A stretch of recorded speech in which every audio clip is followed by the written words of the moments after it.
Welcome to UpLift Gaming and Computer Access. We have with us Julian, and also a little bit later on you'll meet John Vickers. Welcome you two. You see that you have an option for chat on the webinar platform, but also you can there is a Q&A option as well, which you may be able to use. Feel free to ask questions throughout, and then we'll try and get those answers as well. There will be time at the end. I have allocated probably about 20 minutes at the end, but it might be a little bit more, it might be a little bit less. Anyway, without me waffling on anymore, I'd like to welcome Julian. Hi, thanks, Kath. Can we go to the next slide so I can just explain a little bit about me? There's me in my Evil Genius t-shirt. It's a t-shirt I'm very fond of there, especially you get a lot of disabled people as evil geniuses in movies, so I try and live up to that if I can. So basically my background is a program and project management stuff, which is kind of like trying to herd cats. So you get other people in other technical fields to try and get together and do their thing to make something happen. I'm also an access technologist consultant. So I help other people get stuff around their house and their lives to work for them. So for instance, I use a lot of Amazon device. I won't say a name because everyone in the thing will probably be have things start happening in their houses. But I use a lot of Amazon devices and Google devices and Apple devices to voice control certain things in my house, like TVs, blinds, doors, lots of things. So that's my background. But also I'm here a lot because I am a massive technology geek, and I have been since I was a kid, and that was quite a long time ago now. And I've kept up with stuff, and I've also been a gamer all the way back through to when you loaded computers, well, even when you had to code your own games, and then after that when you loaded games with cassette tapes. That was quite interesting as well. So that's me. Enough of that. Can we have the next slide, please? Okay, so what I'm going to try and cover here, and it's only a little bit about all of it really, but it's kind of the broad chunks, the bits that really get people stuck. So physical button access. So really what I mean by this is everyone thinks about how they control a computer, but nobody really thinks about how they turn it on. So sometimes you need things like button pushing robots or other things like that, just to make something actually switch on, or some way of turning it on remotely. There's other types of computer access, so things like keyboards. I don't use a keyboard at all, or if I do, I use an on-screen one. Mouse. There's loads of different kinds of mice, depends on how well your arms work. I used to use mice, normal ones that are standard for everyone, and now I actually use a mouth mouse. Other people I know use ones on rings on their fingers, or loads of other different kinds of things. Voice control. This is something else that I use quite a lot, actually. I use, I presume that there are other kinds of software available, but I use Dragon quite a lot. Dragon, naturally speaking. I've used it for about 20 years, so I know all the commands and everything else. And so it's easy for me to work that. I use it to control things on screens, and I also use it to control typing, which is what I've used it for most. So it's very easy for typing. Switch control. I'm less familiar with this because I've tried it, but it can be quite difficult. So it's normally one of those things where you click a button and then you wait, and then an automated program comes down and down and down, and then you click it again and then it goes across. Then you click it again and it goes somewhere else, and then you have to do that until you select something. Eye gaze is something else. This is to to me, when I first heard about it, I thought, wow, this sounds like a really a great solution. When my arms are tired or anything else, it's a really good idea. I just look at where something happens, and then it'll happen. You blink or click or however you set it up to work off a twitch on your face. But I personally found that eye gaze was really, really tiring. I found it tired me out. It was quite difficult to use, and it was something that took a lot of self-training to try. So I haven't actually perfected that at all. But I know it's out there, and you can also get free versions that you can try yourself with cameras on your own computer. So that's something to think about. Gaming, what you can do to access game controls, Xbox, PS5, computers, mobile phones, etc. There's a lot of different options out there now, and quite a lot of the main manufacturers are actually making them. So Sony make controllers, Microsoft make controllers that you can plug in. You can also customize a lot of things yourself that you can just find on the internet, bits of keyboard and mouse, just to get things where you want them, and plug in extra switches and buttons to some of these controls, which also helps. And John and I will be talking about how we use those ourselves a bit later. I'll also be addressing people who can help. So these are people primarily like special effect, but there are other organizations where you can go and you can help them. You can ask them for help, and they will show you what they have available. In some cases, you can go to places and try things out. In some cases, they'll come to you and set things up. What always helps for that is if you know what you want to play. That's the one thing I found that you need to think on. What kind of games do you want to play? And if you've got specific ones in mind, it really helps them to help you. Okay, and then we're going to have a question and answer session at the end. So excuse me while I move about. This is me using my own mouse. Next slide, please.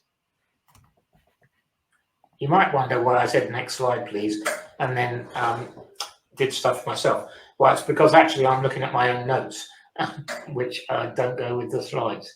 So very clever, I'm sure.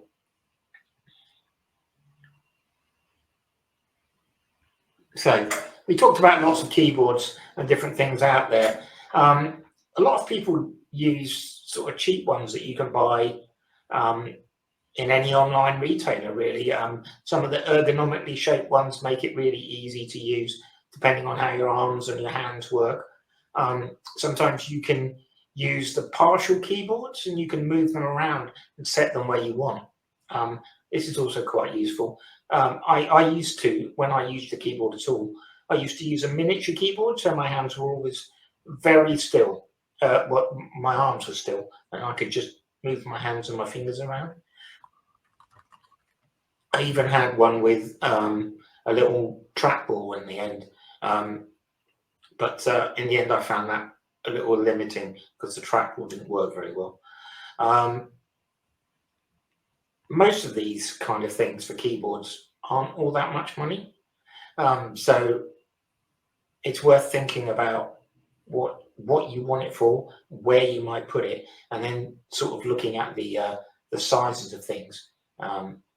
You can position them all over the place, so that's quite useful. Mice. This one was a particular bugbear of mine because I used to have a lot more movement in my arms and my hands than I do now, and it got really, really so that I couldn't use that anymore, or not. At least I couldn't use it without sitting in a terribly uncomfortable position. So then I started using the Bluetooth in my chair's joystick to actually control the mouse on the screen, which was fine right up to the point where I found out that I developed RSA from that, because you're not supposed to do. Turns out you're not supposed to do those kind of things quite so repetitively and quite so often as you do on a computer. So that's when I discovered, for me personally, using my mouth was actually a really preferable way of controlling the computer. So I also have the microphone twined up the stalk, as you can see here, sort of right in front of me. So the microphone's on that side, and the mouse itself is on that side, and it's capacitive. So as long as you put your lips over it, and then you can move your lips, you don't even have to move your head, and you can set the sensitivity, and you click with your top lip or your bottom lip, depending on how you want to do it, or you hold, and it drags objects around. So that works for me really, really well. I know some people don't like that idea, but I like to be able to move away from my computer and go and do other things. So I don't like to be positioned, and then other people don't mind that. Other people don't mind being put in the right place to do things and then left. And I like sort of the freedom to be able to turn my chair on and go away and do something else and then come back again. So that's really why I do that. Voice control, it's, for me, been a real bonus. My typing was never all that quick anyway. And my typing with voice control is about as quick as you're hearing me talk. And it literally comes up almost that quickly as well. Some of the systems that come with computers, like that come with Apple Macs and that come with PCs of various kinds, but usually running Microsoft, those systems are actually a lot better than they used to be. But the problem I find with some of them is that you can't teach them words. So for instance, my name is Julian Fiorentini, handles Julian fine. I get lots of different variations of the word Fiorentini, but never Fiorentini, not unless I've actually been able to teach it to a piece of software first. And things like that are quite irritating for me. So you have to train up these bits of software, and but a lot of them are not like they used to be, where you had to do hours and hours and hours of training. It is generally, you have to correct them when they get an unusual word that they get wrong these days, and otherwise they just work. And I find that to be a boon to my existence, really. I couldn't do without it. And I use it on my computer, I use it on my phone, I use it pretty much anywhere that there's an electronic interface. So eye gaze or head pointing, I've already talked about that. I found it really difficult though. You can do it for a limited amount of time, but for head pointing, I found that even you have to wear something like a dot on your specs or on your head, or an actual pointer like a headband, which I don't like doing. And B, a small movement, that sort of movement, and I'll be on the other side of the room, and it's really quite difficult to slow it down. That's probably just me, and me not being determined enough to try it properly. Also, I've got an alternative that works for me, so I didn't really need to try. But anyway, these things are quite useful if you haven't got any other options. If you have got other options, I try and use those first, just because they're more difficult to control. Next, please.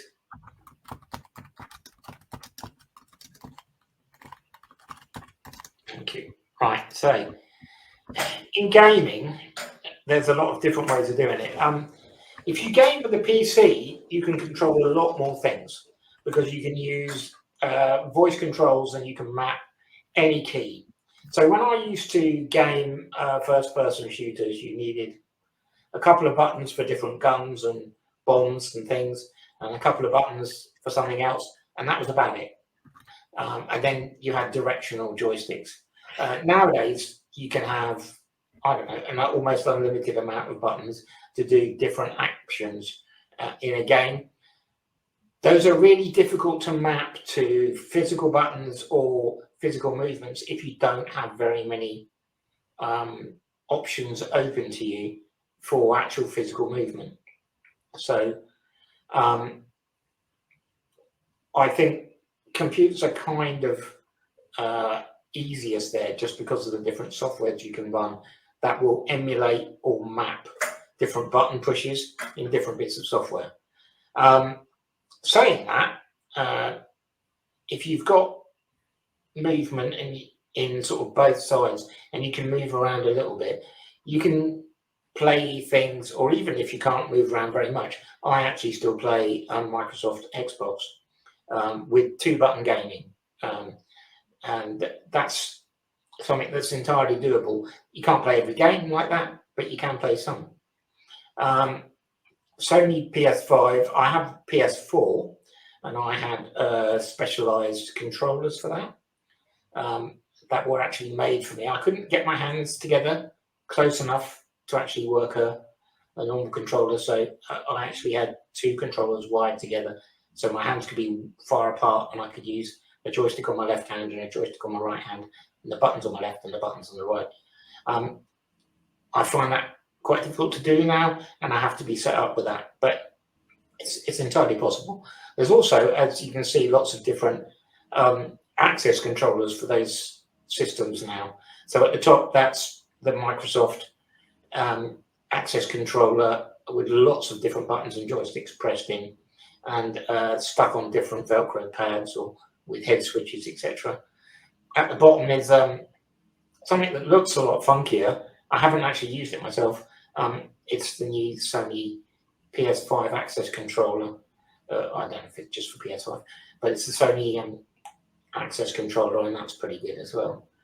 Nintendo Switch is also good if you have small movements and games like that. And mobile phone gaming is also good. I actually game quite a lot on a mobile phone, and I use a mouth stick.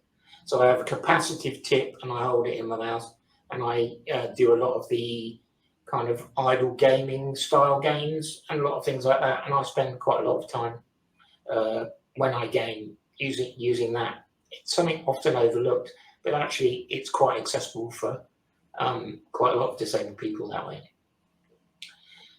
Kinds of equipment you can use. There's a good example in the bottom right hand picture there. That's a very funky controller. I can't remember what it's called now, actually. I think I've got it a list of it later on. But that's modular. You can take all of those different four things apart. That's set up for someone who can do one-handed quite well but can't do anything else with their other hand. But you can take those apart and make them sideways or do lots of things with them. And there's lots of different access controllers now. You can add buttons, you can plug in extra buttons for most things. You can chop and change and actually mix and match all of this stuff. So you can add a PC to an Xbox or a Sony for voice control functions to map other buttons to them. Things get really complicated then, and you have to really be set up, but it's entirely possible to do that. But they are very specialized per game, and you have to spend quite a lot of time setting them up, especially if you want a lot of different commands and a lot of different activities to run. And you tend to have different profiles to run on different games. Another good thing to remember, I've written here, Velcro is your friend. Velcro is a great tool. I suppose I'm not supposed to put Velcro because I think it's hook and loop or something like that. But anyway, Velcro or any other kind of hook and loop stuff, you can stick it pretty much anywhere that anything will stick to, and that means you can put a button there or a joystick there, and it will stay. This can be really handy. You can do stuff with your mouth, with your chin, with your head. It's not, there's anything that you can move or twitch, you can put a button there pretty much, so that's really useful. And the other thing you have to decide, I think, really is whether you want to do it independently or not. As I said, I like to be able to do things and then go away again. So I quite like things set up that I can get out of. At the same time, when I used to play on the PS4 a lot, I had to be set up at a special table with everything put in the right place and my arms arranged in the right place and little bits of foam in different places to make sure everything was lined up right. But then I could game comfortably for hours. But what I couldn't do is answer the phone or have a drink very easily or all of those kind of things. So you have to decide sort of what your what kind of setup it is that you want. Okay.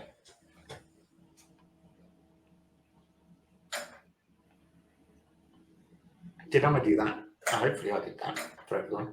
I didn't realise I could do that. There we go. It's good I'm talking about technology, isn't it? Although to be fair, I've never used this platform before, so I'll give myself an out there. Who can help with equipment? Right. Again, as I said, there's that one-handed modular controller. The Microsoft system, which is in the bottom left, is really, really handy. You can plug in so many different joysticks and different things. Or if you need big access buttons, those two big black pads on the top are sort of like really big punch buttons. So you can hit them with anything you've got really, and you can assign them to different activities. You can buy button kits from Microsoft and joystick kits from them, and you can also buy them from other people such as Logitech and things like that. You can have buttons that are graduated, so they're a bit like if you squeeze the button, it's a bit like squeezing an accelerator. You know, the harder you squeeze it, the faster the car goes, etc. Or you can have ones that are just you touch it and it's on, you let go of it, it's off, those kind of things. The Microsoft Adaptive Controller I've found to be the thing that's most useful for me. A Sony Access controller has only come out relatively recently, and I haven't actually tried one out. So that's the round thing with the joystick in the bottom right-hand corner. You can plug in slightly less things into that than you can into the Microsoft one, but obviously it's very compatible with PS5 and PS4, I believe.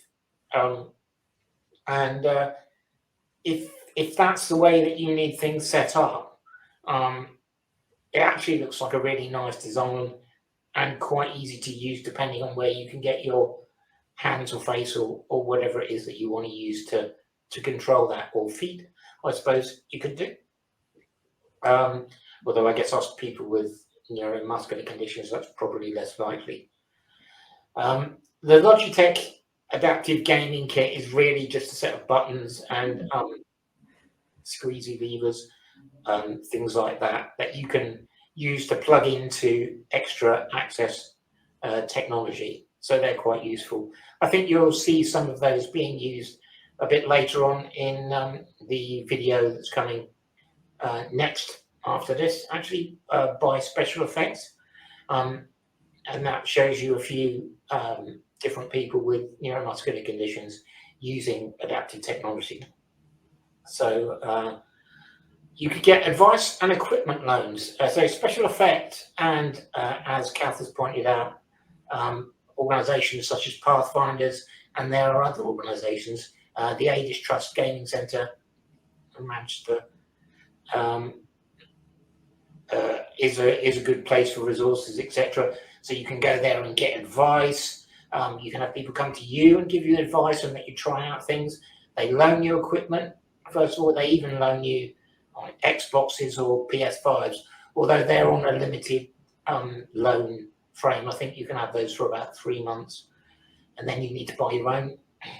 But all the equipment and the arms that hold the switches in whichever position you want and things like that, they can all be loaned to you indefinitely as long as you need them, and all swapped and changed with everything else. So that's people like Special Effect, etc. And I've also got things like SMA UK and the UK, etc. Like you can apply for grants, small grants from different parts of those organisations to buy yourself different bits of equipment as well. Once you know what works, what's best to do is don't go out and buy any of this stuff. Just don't do it, because until you've tried it out, you won't know if it really does work for you. There's some things I've been damn sure would be brilliant, and when I got them, they were awful. The springs were too tough for me, or it wasn't the configuration that I thought it was. Always, if you can, try everything out first, and then after that, you can go out and get it for yourself if you want. If you can't find an organisation, you can also lend it to you. Okay, I think I'm done with that, unless if you've got any questions on any of these particular bits of equipment, I can find out the information for you on them. But they're really just there as examples rather than to say, oh yeah, you have to have this or you have to use that. These are just examples of stuff that works for people. Okay, can we have the video, please?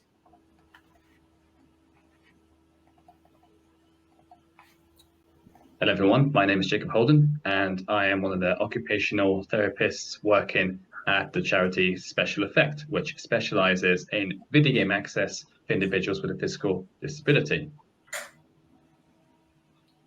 So just want to give a quick overview of what Special Effect is all about. It's a charity that helps people to find a way to successfully use computer and video game technology if they can't use the standard gamepad or mouse and keyboard.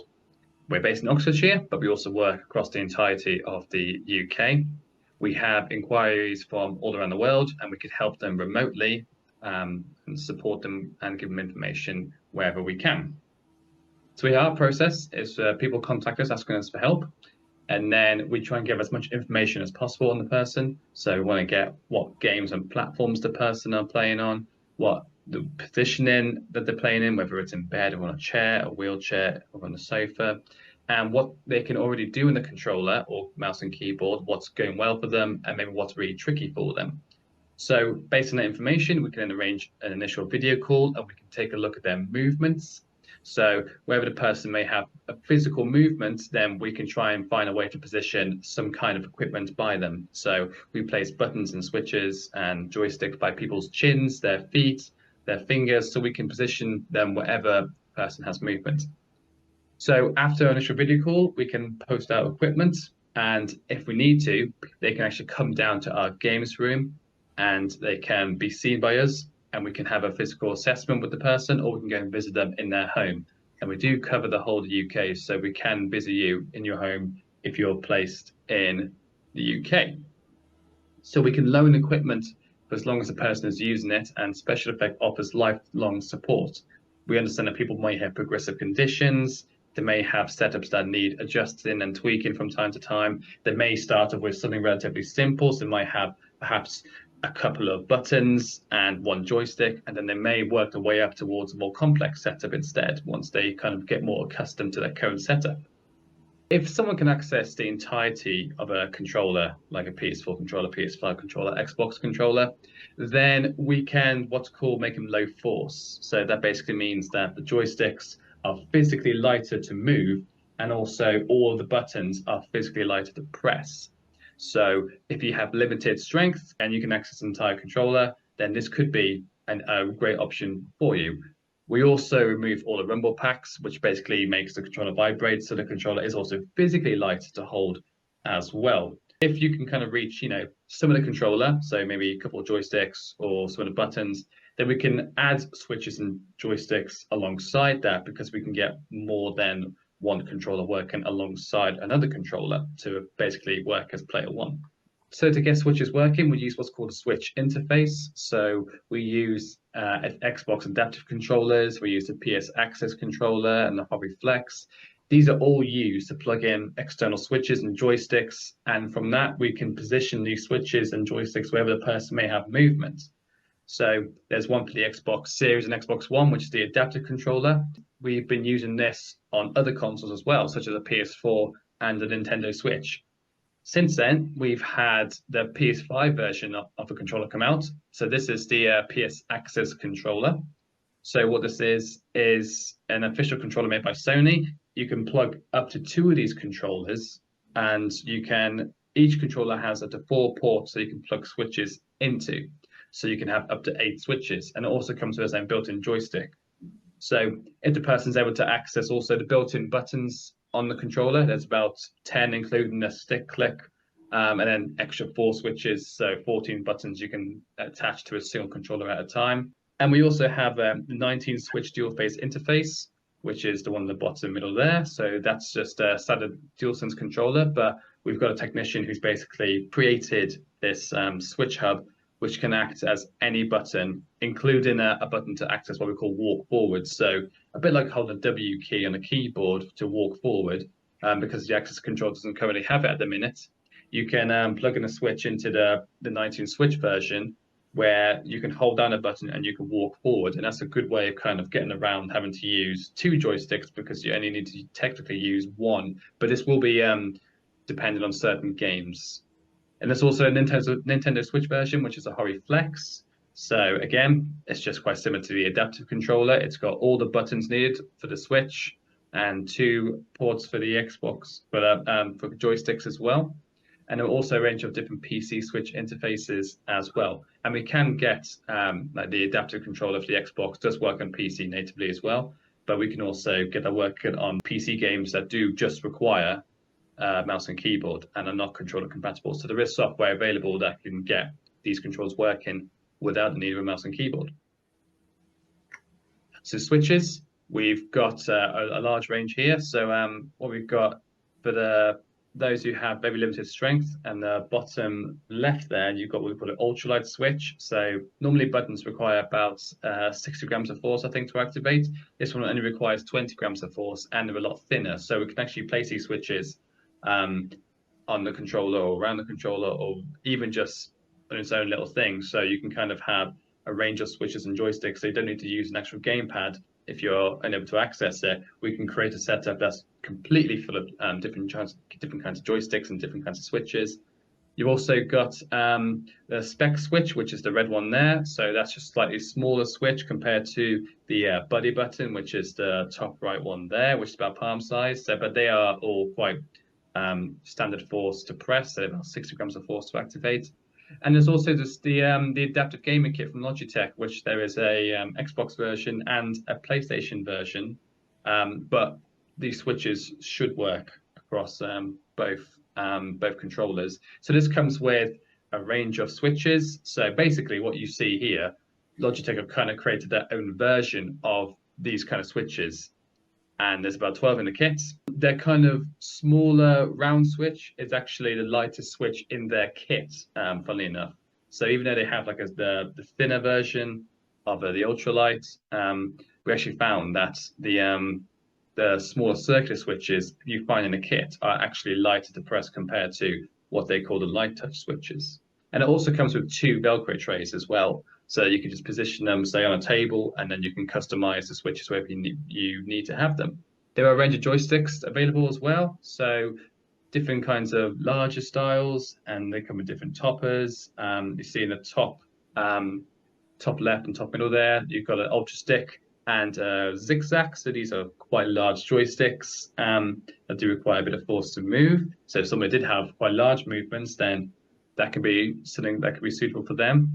But you've also got some smaller joysticks that require very little force as well. So what you've got in the bottom left there is what we call an XAC. So by XAC, I mean the Xbox Adaptive Controller, the XAC thumbstick. So this is just its own little joystick and its own little housing.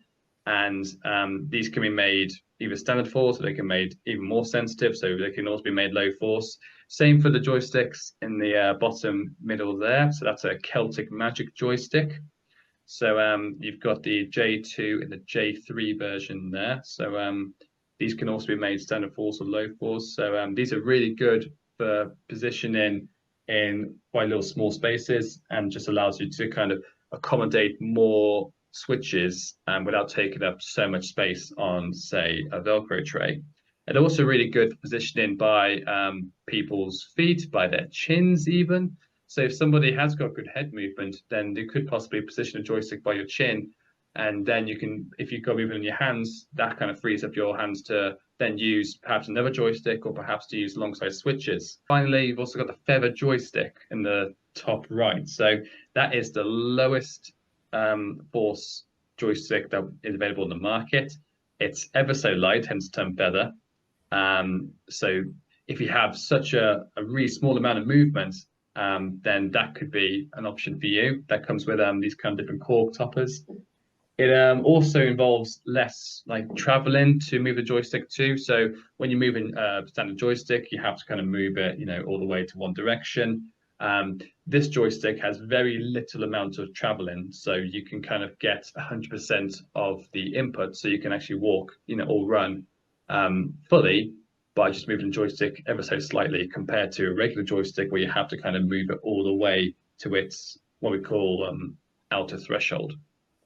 And for mounting, these are just different ways so we can get stuff positioned. So we often use these kind of Velcro trays and wedges that we can place switches on. So somebody can, move their hands over to the side, and we can place switches on a wedge, and they can just activate it through that. It's also good for fixing controllers into place. So if somebody finds holding a controller quite tricky, then sometimes what we do is we can fix the controller in place by resting it at an angle and fixing it on, say, a Velcro tray and a Velcro wedge. And then the person wouldn't have to worry about pressing or holding the controller. They just have to focus on moving the joysticks and pressing the buttons instead.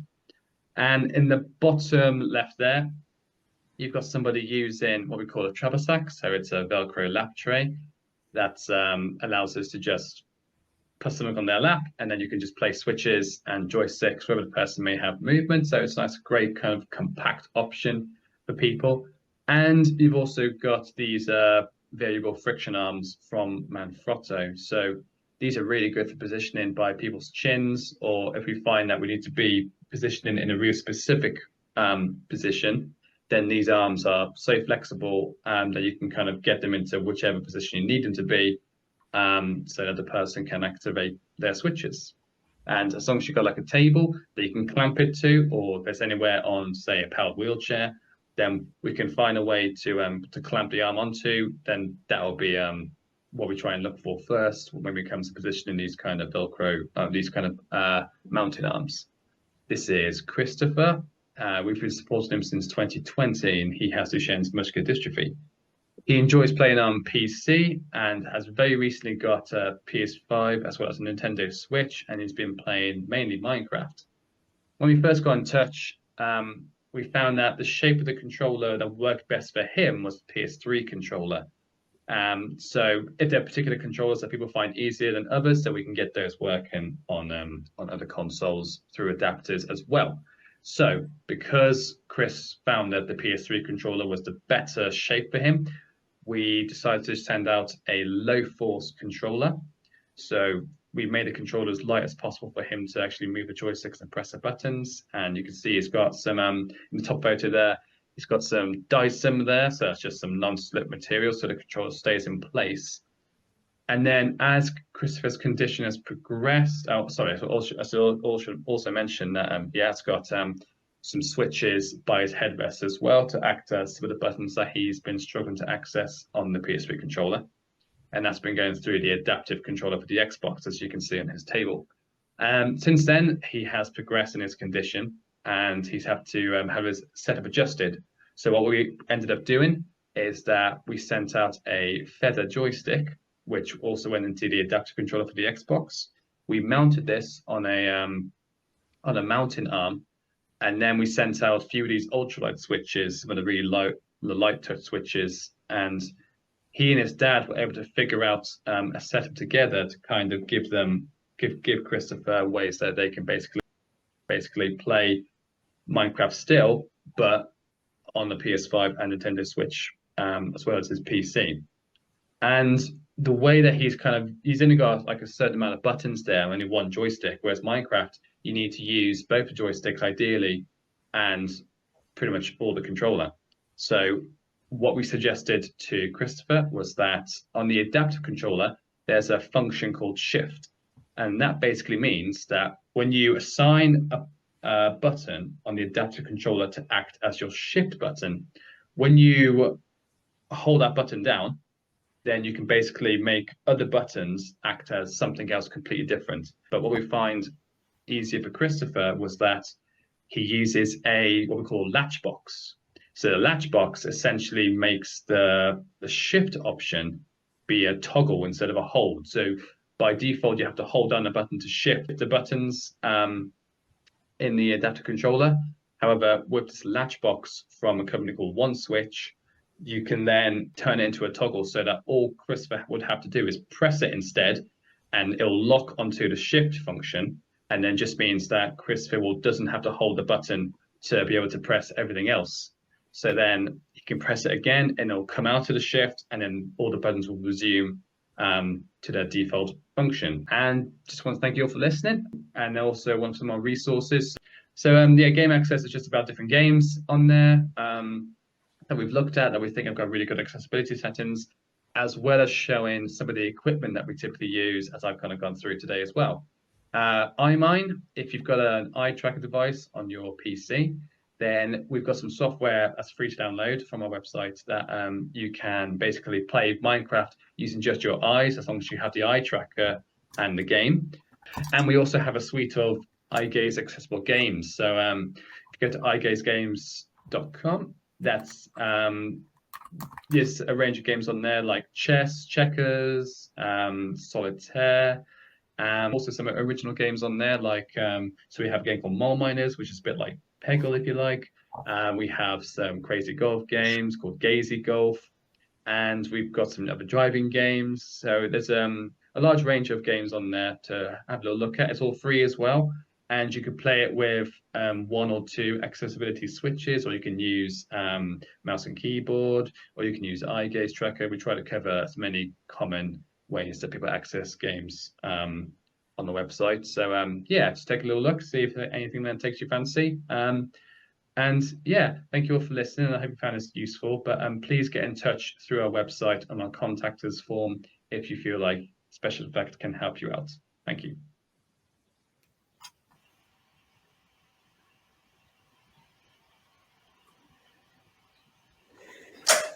Hi. Right, sorry, I realised a lot of that was kind of quite technically dense, but it's quite difficult to talk about some of this stuff without giving examples. So it's not actually that complicated to talk about things when you're just discussing when you want to play a game. So as we're going to talk about now, Kath, can you bring John on, please? Hi, John. Julian. Hi. So we're going to talk about John Vickers' gaming setup. Actually, I'm not. Maybe John is. So, John, I'm using your suggested talking points there. Do you want to take us through them? Yeah, sure. I got into gaming quite later on in life. I used to game as a kid, same as yourself. Grew up with Amstrad computers, waiting 20 minutes for a tape game to load. And then moved on to Mega Drive. But back then, I had a lot more movement, so I could use my hands more. And by the time the first Xbox came out, I couldn't really use my hands for the controller anymore, so I basically gave up on gaming. So it wasn't until early 2019 I got in touch with Special Effects, and they came and assisted me and got me set up. So they introduced me to the Xbox adaptive controller and the various switches you can use to input on that. So I got myself a second-hand Xbox, and I ended up getting my own adaptive controller and the Logitech switches. I also had a few switches dotted around the house that I used for various other things. So it's just a case of making it work for yourself. I got the Manfrotto camera holder, which I used with some Velcro to stick on a joystick. Yeah. Um, They really are great, actually, those arms, aren't they? They work really well. Brilliant, because they're very versatile in the angles you can get them. So you can get a really good purchase point. So I used to use that for a Xbox controller, just utilizing one joystick on the controller. And then I also got just a standalone little mini joystick that plugs into the adaptive controller. Yeah. And I think that came from America. I think it was a company called Evil Controllers or something like that. Mm. There's a number of them available, and I think since you got set up, there's probably more controllers around now than there were then. Yeah. So that was my setup. And then I moved on to PS4 using the Xbox adaptive controller with an interface. Yeah. I can't remember what that's called. That's okay. That's okay. We don't need that much detail on it necessarily. So basically, if anyone's interested, they can ask afterwards, and we can find out. Yeah. So you can use the Xbox adaptive controller with the PS4, which is good. It's just cross-platforming. And I also used my PC along with that controller so I could use voice control. Mm-hmm.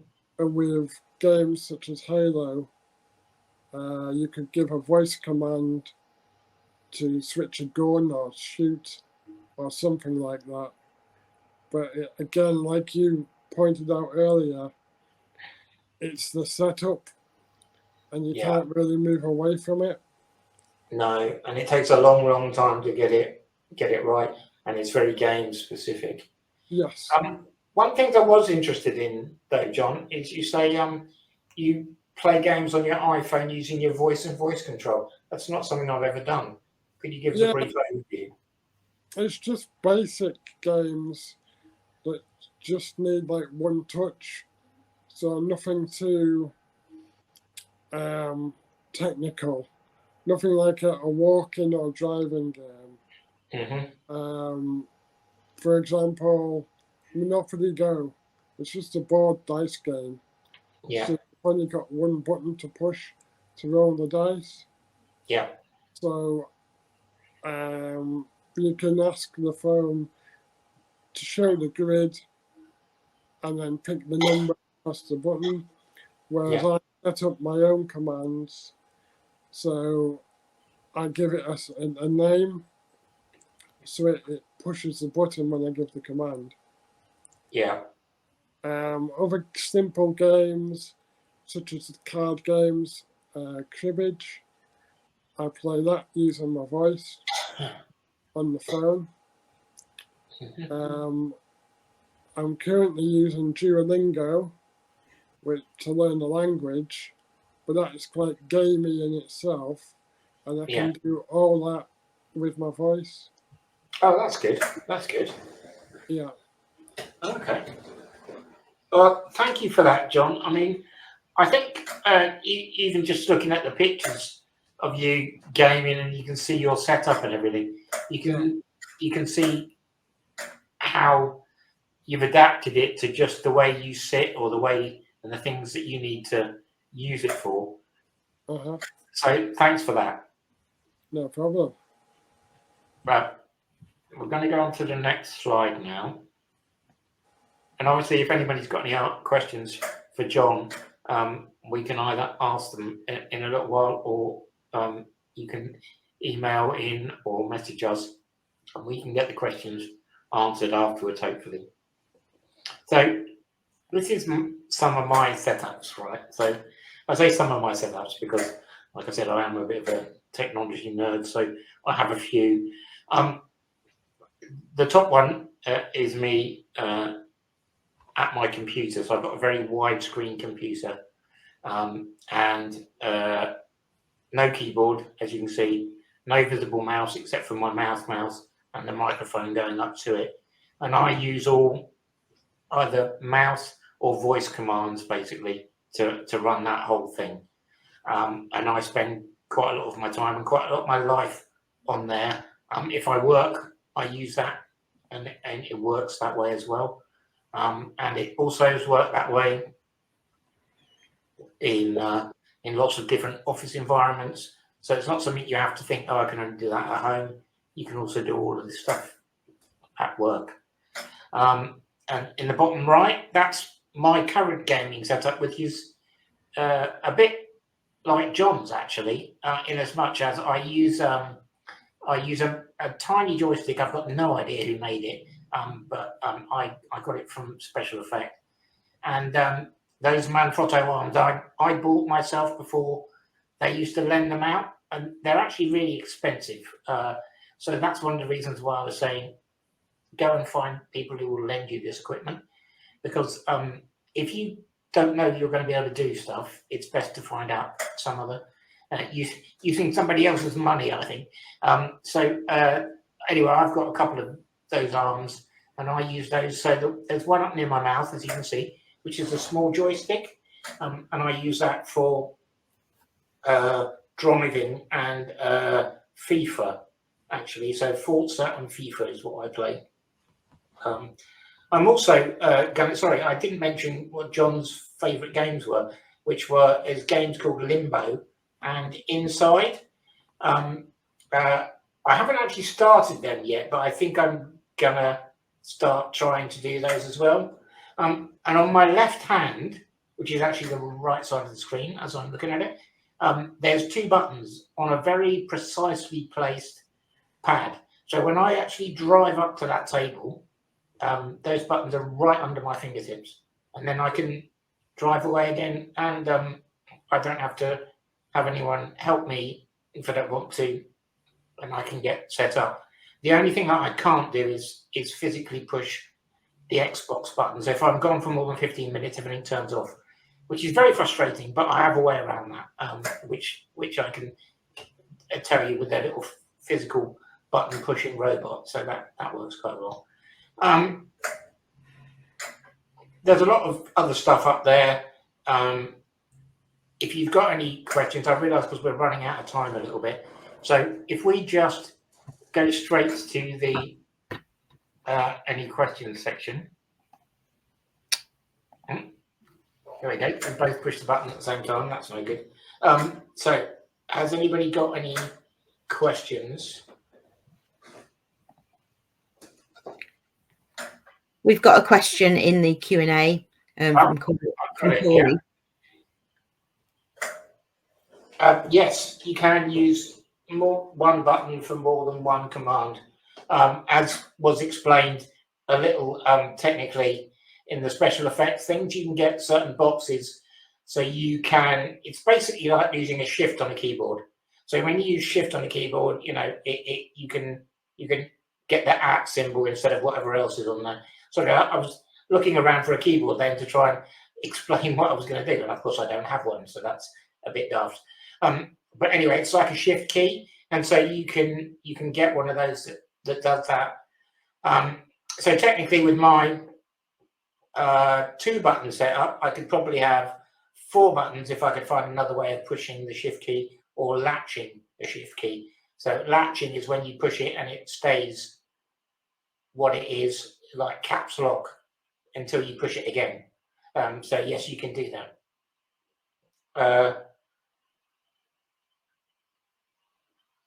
I'm sorry, I don't really understand what the next one is. REWASD can, but it's complicated. I don't know what that is, so my apologies. I hope that answers your question. Usually it means that you need a bit of kit to do that for you, but it's possible, yeah. Lucy said that she hasn't tried Limbo yet, but Inside is great. Yeah. Limbo is very like Inside. Actually, they're very, very similar kinds of games. So it's a kind of a scrolling, wander around, puzzle solving kind of game. And you can, I believe, John told me he's actually finished both of those. You're muted, John. Hang on. Hold on, he's muted. There you go, John. Yeah, I did. I completed them a while back. Very frustrating, but enjoyable. Yeah, yeah. It's one of those things where you really have to figure out, which button you have to push 4 doors before you get to the door that you're at, or the place. Yeah. It's real puzzle solving stuff. But it's quite interesting, and it's very easy to play with a couple of buttons and a joystick. There's also Forza is the same. So if you like driving games, that's what I find. Forza is very good for that, and FIFA, which got me interested in being able to game with just 2 buttons. You can actually game with just a joystick and 1 button with FIFA, and you can set it up, and it's actually quite good fun. And I dare say it's possible to get quite good at it, actually, like that. I enjoy it a lot anyway. Obviously not if I'm being beaten, but when I'm winning, I enjoy it a lot. Anybody got anything else? Aiden's asking, where did you get your mouth mouse? Which is really difficult to say. I got my mouth mouse. I originally did a lot of research and found different options when my hands started to give up the ghost. So it's actually called a lipstick mouth mouse, and I bought it myself after borrowing a loan one from Special Effect, who have one available to loan, so you can try it out. You do need to put the software on your computer as well, because that sets up the sensitivity, and then it also sets up whether you click with your top lip or your bottom lip, for left or right, and how you want it done. But basically, I set that software up, I don't know how many years ago, and I've never looked at it since. So I got it right, and then you just forget about it, and it acts like a mouse. So it's called Lipstick Mouth Mouse. And it's made by a company in Holland, I think.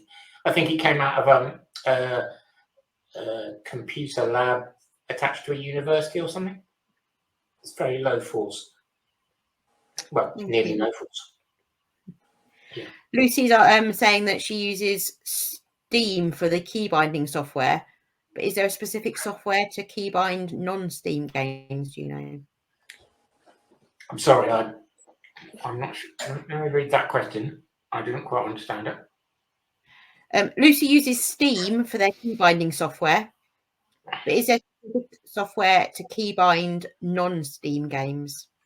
Yes, there is. I don't know what they are. I know that they exist, and I think you'd need to talk to either the Avis Trust people in the Manchester Gaming thing, or didn't you say there was a centre in Leeds as well? Yeah, there is. Or Special Effects. They can do all this stuff via email or on video, and it's actually quite useful. And they're quite willing to help you out. All of the guys there are trained professionals at what they do, and they've been doing it for a long time, and they've got a lot of knowledge about what's available. So if there's something that you need, you can definitely talk to them, and they'll tell you if it exists, whether they've got one that you can borrow, or where to go to get one if it does exist, and they haven't. And I think the more specific the question, the better, isn't it, Julian? You can give them absolutely. And I was terrible when I went to them, because I'm like, help me play games again. And they asked me, what games do you want to play? And I'm like, I don't know, all the games. I like shoot 'em ups, I like driving games, I like football games, I like strategy games, and they're like, no, concentrate on one thing. So really try and be as specific as you can. And then once you've got the hang of that, you can broaden it and you can see what other games your setup works for. Obviously, the least amount of controls that you have available limits the games that you can play effectively. So if you can wave your arms around and reach in lots of places, then you can do pretty much everything that you need to do with some of these other bits of software and equipment. Yeah, but you can get with nearly no access movement at all. So we've got a thumbs up from Danielle about she's currently using the PlayStation Access controller and it's been brilliant. Oh, excellent. I haven't tried that myself. I think the styling looks wonderful. I just didn't know. I didn't know if it would suit me, but it looks fabulous. I think the Microsoft Access thing looks like a big chunk of thing with 2 buttons on it. But actually, it's brilliant to use across platforms. So John mentioned that on his thing. It's really good to get bits of kit you can use across different platforms. So I'd be interested to know actually whether you can use that PlayStation Access controller on other kit. I've never asked anybody. It'd be good to see if it would work. So, well, Andy Duffy's also saying that he's using the PlayStation Access controller, and he got it from Everyone Can, which is the Addis Trust. Okay, yeah. Sorry, Addis Trust is not now. Yeah, called something else. That's true. FIFA, yeah, you can pass and shoot. Someone, Bobby says FIFA would be great to try using pass and shoot buttons with your feet. Yeah, kind of football-like in his way. Although I'm not sure if I've got enough movement in my feet. But yeah, you can. I mean, you only need those 2 buttons, pass and shoot, actually. So anything you can move, you can do that with. So that'd be cool. There's a 2-button mode in FIFA. You just activate it and it all works quite well from there. Lucy's also saying that she uses the XAC with both hands and feet whilst lying down. Another shout out for using everything you've got. Yeah, because it comes with. I guess you can use those pads on top. I can't use those big black circular pads, but I mean, yeah, it's great. And whilst lying down, and that's back to my Velcro is your friend thing. I mean, you can literally just get people to stick switches to your jumpers or your clothes or your wheelchair seats, anything that hook and loop will attach to, or even I suppose stickers. You could stick something somewhere semi-permanently just to be wherever you needed it to be. That's the beauty of it. And the XAC is you can plug any of the switches that you need into it. We've only got a few minutes left, really, but Corey sent a link to explain what the REWASD is. It's a gamepad mapper. Oh, okay, cool. Yep, got it. Yeah. So I'll pass that on as well. Okay, thank you. Yeah, that's useful. So have we got any more questions before we close up the webinar? As I said, if people, it's all a bit of a rush of information. Think what you want to do, and somebody will be able to help you do it. Probably, if you've got even a barest minimum, you can do something. And it might not be on a media that you think. So, if you really want to play some other things, think about gaming on your phone or other things as well. There's a lot of things you can do if you look around. And obviously, we'll be available via Kath to answer any questions anyone has after this. Brilliant. I mean, there's lots of thank yous coming up now. Thank you ever so much, Julian and John.